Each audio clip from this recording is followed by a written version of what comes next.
Well, the SAVE Act is tremendously important. I mean, in Texas, we have a long history of worrying about citizen voting, especially in South Texas, right? We have a history of ballot harvesters, politiqueros, we call them. And they're people that just collect ballots, sometimes legally, sometimes illegally, sometimes from citizens, sometimes from non-citizens. And we know that it has a huge impact on elections. Keeping our republic is on the line, and it requires patriots with great passion, dedication, and eternal vigilance to preserve our freedoms. Jenny Beth Martin is the co-founder of Tea Party Patriots. She is an author, a filmmaker, and one of Time Magazine's most influential people in the world. But the title she is most proud of is mom to her boy-girl twins. She has been at the forefront, fighting to protect America's core principles for more than a decade. Welcome to the Jenny Beth Show. We are still on the Only Citizens Vote bus tour. We just finished our stop in Atlanta, Georgia, at the state capitol in Georgia. And one of the people who spoke in Atlanta was Josh Findlay, who's with the Texas Public Policy Foundation. The Texas Public Policy Foundation is one of our coalition partners on this bus tour to get the SAVE Act passed. And we are joined now by Josh Findlay. Josh, thanks so much for joining me. Thanks, Jenny Beth. It's great to be with you. So you have been on the bus. You've been to 2 different stops so far. You've got several more you're going to be on with us. Tell me a little bit about what you think about the bus tour and what you're experiencing as you're out there at the different stops. Well, I've loved the bus tour so far. Last week we were in Texas, where TPPF is based, and it's great to see the reactions that people are giving, the messages that they are sending to Washington about the need to get the SAVE Act passed and to encourage only citizens to vote. And same thing here in Georgia. I mean, it's such a crowd there outside the Capitol, cheering on the speakers, really sending a message to the legislators that this is something that the people want to get done.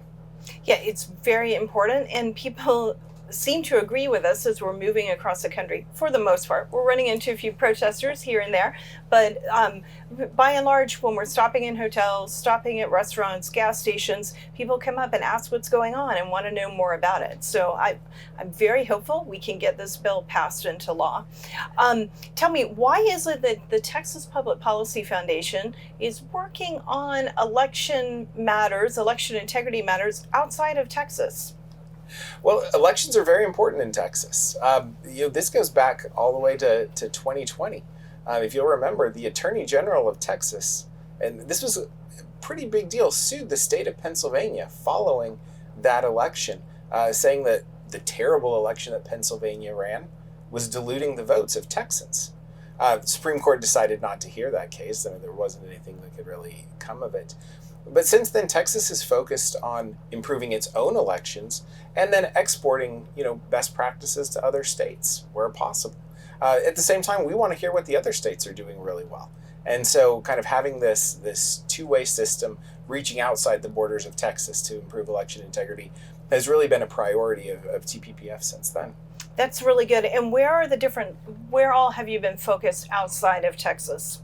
So we're really focused, for the most part, on kind of the 7 to 8 battleground states, those key states that always seem to have election issues and have real national consequences in the election landscape. So, last week we were in Texas with you. Today we're in Georgia. We'll be in North Carolina on Friday, Pennsylvania with you next week. And then, of course, we're in Arizona and Michigan and Wisconsin and a couple of other states. That's very good. And what about the SAVE Act? What do you think about that, and why do you think it's important?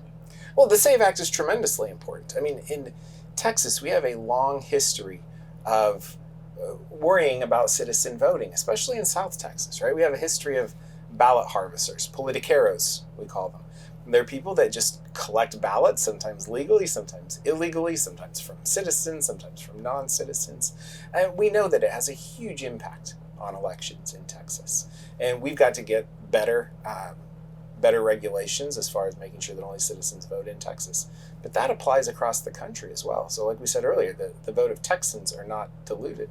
And in some states, we really need to improve the ID that people use to register to vote and assure that only citizens are voting in our elections. It's so very important, and thankfully Americans agree with us on this issue. We've just got to get Congress to get this right. bill over the line, get the Senate to do what they need to do, which is the whole point of this bus tour. So what are some of the other things that you're working on at Texas Public Policy Foundation? But when it comes to election integrity, we try to take a customized approach to different states. We've hired a great team with a lot of national experience, and we've been in elections since long before it was cool.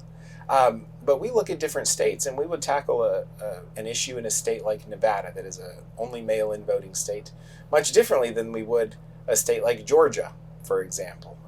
Especially because the political environments are different as well, right? In Georgia, you've got Republican governor and legislator and secretary of state. And in some of those other states, that's just not the case, right? You can't get agreement on legislation. So we really try to take a creative approach to solving the big problems in every state. I would say there's 3 principles that we try to apply when we look at things. The first is we want to do big things. We want to do things that will make a difference. Second thing is we want to make sure that everything is locally driven, right? So my office is actually based in D.C., even though we're with TPPF. It's never good to go into a place and say, hey, we're from D.C., and we're here to help. Yeah, never. It's like, I'm Right. from the government, I'm here to help. Not a good thing. No, so we want to partner with local entities, local organizations, local activists to do things that they want to get done with their elections. And the third thing is we want sustainable results. We don't want things that can be overturned when there's a new administration or whatever it is. And so we try to tackle big problems in states using those 3 principles. And you were telling me a little while ago about Nevada and that you helped clean up the voter rolls in Nevada?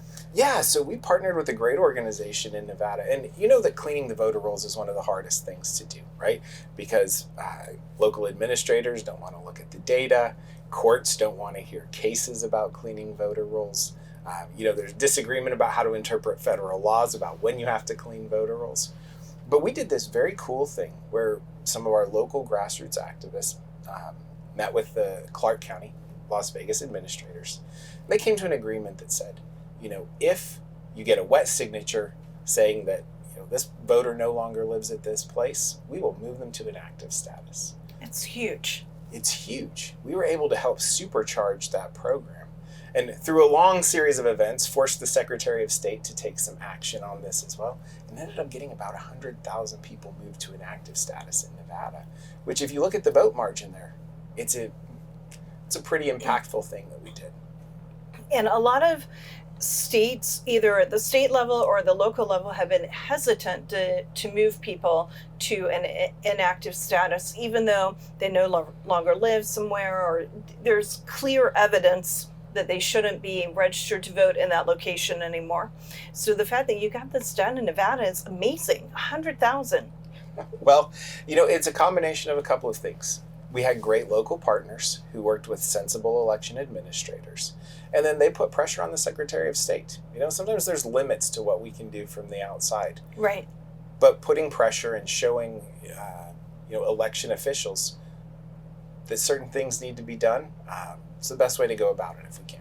That's really good. And I would imagine that when they were going to meet with the local, with Clark County, that they had to be very professional and firm and polite and knowledgeable.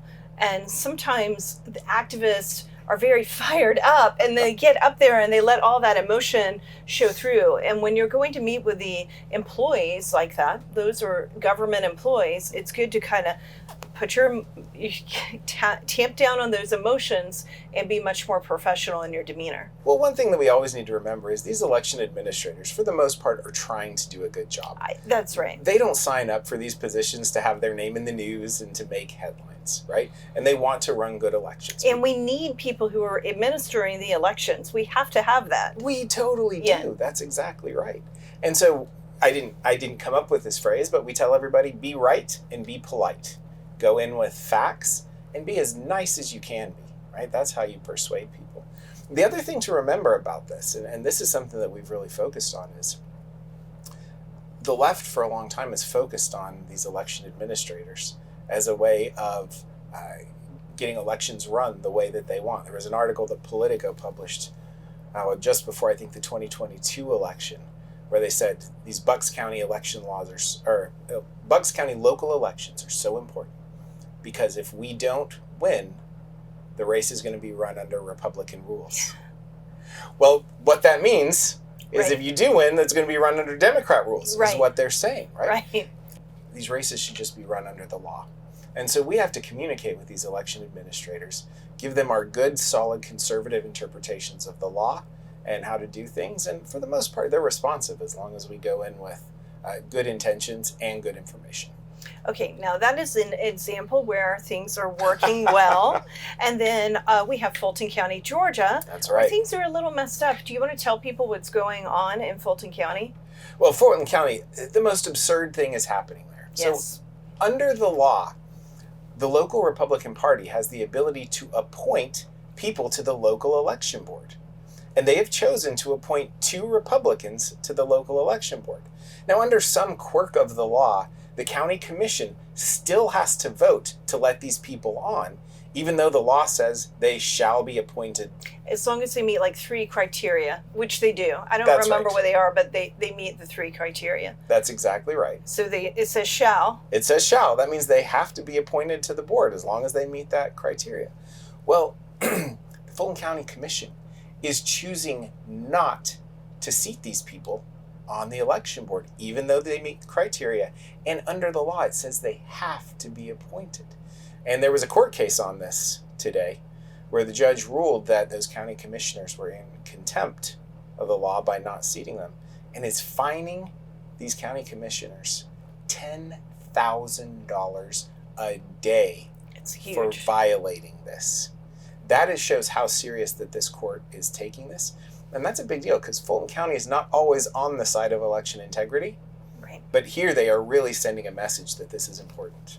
Yeah, and the county commissioners are just, some of the things that they are saying, it's just absurd. They're saying that the people who are working to be appointed, Jason Frazier and Julie Adams, and Jason Frazier, by the way, has tried to clean up voter rolls in Right. Fulton County. They're saying they are election deniers. I'm so tired of that phrase. They believe in elections. That's why they're doing what they That's do. right. It's such a dumb thing. But I think the commissioners are democracy deniers. They're trying to get in the way of the process, and they just are saying, well, basically what they are saying is we don't like your politics. Even though you're appointed by the Republican Party, which is a political party, we don't like your politics, so we're just not going to seat you. That's right. And they can't do that. And the law allows both the Republican Party and the Democrat Party to seat people in Georgia on the election board. That's exactly right. And the fact that they're just choosing not to do this because of their politics goes back to what we said about Bucks County, right? If you're not doing it under Republican rules, you're doing it under Democrat rules. And they want to be able to control this. When the truth is, everyone should just be following the law. And if they can't follow the law in appointing their board members, how can we expect them to follow the law when it comes to the actual election itself? Yeah, they wind up creating, by their actions today, they are creating more doubt in the outcome of elections. Of course. It's terrible. Yes, So it is. we have a good judge right now, and hopefully the Fulton County commissioners will do the right thing, but I guess time will tell on that one. That's right. So, Josh, what else are you working on? You've got a podcast, right? I do have a podcast. Yes, it's the Election Protection Podcast, and we talk all things election integrity on there, but we really dig kind of into the nuts and bolts of election administration. We want to illuminate for people how elections work. Since, I guess for the last 4 years now, I've had kind of a quote on my wall. It says, "You can find a conspiracy anywhere if you don't understand how things work."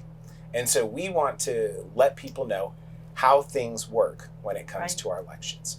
So we have a lot of election administrators on. We've had secretaries of state, we've had U.S. senators, we've had members of Congress, but we've also had local state board of election people on, county board of election people on, because we want to talk to the people that are really working on the issues that are facing our elections.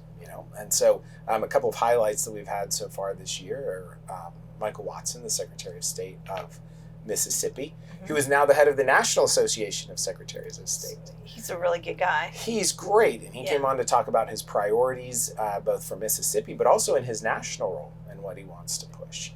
We've had the Secretary of State of West Virginia on. West Virginia reminds me a lot of Georgia, where we are right now. It turned from blue to red almost overnight, and now they have to create election laws to catch up with that change. And so it's really kind of a blank slate of legislation that they can work on there. So that's exciting. So we've got a great podcast going. That's very good. Well, Josh, thank you. Well, before I close, how can people find your podcast? Well, we're on YouTube. Okay. So look us up on YouTube. It's the Election Protection Podcast. I'm Josh Findlay, and it's with the Texas Public Policy Foundation. So go check us out. Okay, very good. And thank you so much for joining me today on my podcast and also on the Only Citizens Vote bus tour. I'm so glad you're with us, helping work to get the SAVE Act passed, and that you are constantly steadfast in working to ensure that we protect our elections. Thanks, Jenny Beth. It's been great. The Jenny Beth Show is hosted by Jenny Beth Martin, produced by Kevin Mooneyhan, and directed by Luke Livingston. The Jenny Beth Show is a production of Tea Party Patriots Action.